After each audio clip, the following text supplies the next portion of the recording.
இன்றே டவுன்லோட் செய்து உங்கள் ஃபேவரட் ஷோக்களை என்ஜாய் பண்ணுங்க. தமிழ் அத்தை, சமையல் எல்லாம் முடிச்சிட்டேன். உங்களுக்கு பிடிச்ச நெத்திலி மீன் குழம்பு வச்சிருக்கேன். உங்க பையனுக்கு பிடிச்ச செட்டிநாடு மட்டன் கிரேவி வச்சிருக்கேன். சாப்பிட்டு எப்படி இருக்குன்னு சொல்லுங்க அத்தை. சொல்றேன். அப்புறம் நாளைக்கு உங்க வீட்ல எல்லார்கிட்டயும் சொல்லி தாலி பிரிக்கிற ஃபங்க்ஷன் இருக்குன்னு சொல்லி கூட்டிட்டு வந்துரு. சரிங்க அத்தை. அத்தை, ரொம்ப தேங்க்ஸ் அத்தை. ஐயோ அத்தை அத்தை அத்தை எத்தனை அத்தை?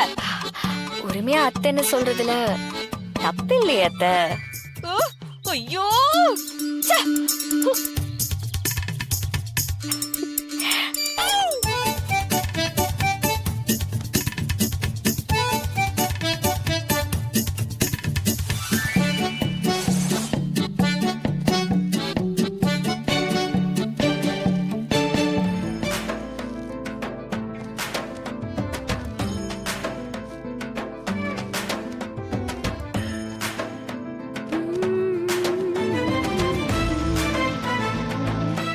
தமிழ், என்னங்க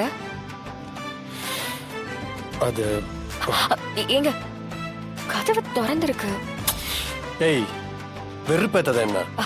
யாராவது பாத்திர போறாங்க. பகல்ல போய் முதல்ல போய் கதவை தாப்பால் போட்டுட்டு வாங்க. போங்க.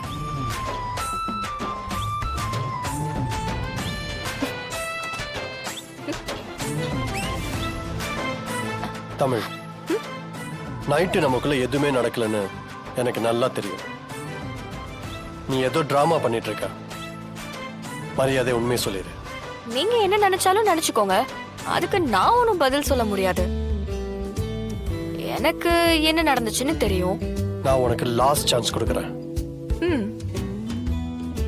எப்பவுமே உன் கூட ஒண்ணு சேர்ந்து என்னால வாழ முடியாது. அதை நீ புரிஞ்சுக்கோ. நீ என்ன டிராமா பண்ணாலும் எப்படி நடிச்சாலும் என்னால உன்னை ஏத்துக்க முடியாது. சும்மா வீட்டுல இருந்துகிட்டு எல்லாரும் கூடயும் பிரச்சனை பண்ணிட்டு இதெல்லாம் ஒர்க் அவுட் ஆகாது. நாளுக்கு நாள் உனக்கு தான் கஷ்டம் அதிகம். இந்த ஜென்மத்துல என் மனசு மாறாது. ரொம்ப லென்த்தா போயிட்டு இருக்கு. கொஞ்சம் ஷார்ட்டா விஷயத்த சொல்றீங்களா? தமிழ், இந்த பாரு, நீயே ஜனாமா கிட்ட போய் எனக்கு இந்த கல்யாணத்துல விருப்பம் இல்ல, சிபியை நான் லவ் பண்ணல, எங்களுக்குள்ள எதுவுமே நடக்கலன்னு நீயே போய் நேரடியா சொல்லிடு. உன்னோட திங்ஸ்லாம் எடுத்துக்கிட்டு இங்க இருந்து கிளம்பி போயிடு. அதான் உனக்கும் நல்லது, எனக்கும் நல்லது. சும்மா இங்கே இருந்துகிட்டு நீ இரிட்டேட் பண்ணிட்டு இருக்காத. உன்னால எதுவுமே சாதிக்க முடியாது. இது கண்டினியூ ஆயிட்டு இருந்துச்சுன்னா அப்புறம் நான் உங்களுக்கு ஒரு லாஸ்ட் சான்ஸ் தரவா? இதுதான் என் வாழ்க்கை. தமிழ் தான் என் வைஃப். தமிழ் கூட தான் நான் லைஃப் லாங் வாழ போறேன்னு இந்த லைஃபை சீக்கிரமே அக்செப்ட் பண்ணிக்கோங்க.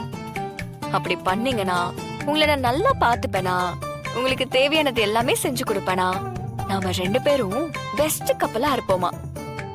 எப்படி? சீக்கிரம் அக்செப்ட் பண்ணிக்கோங்க. அதுதானே நம்ம வீட்ல இருக்கிற எல்லாருக்குமே நல்லது. இல்லனா ரொம்ப கஷ்டப்படுவீங்க.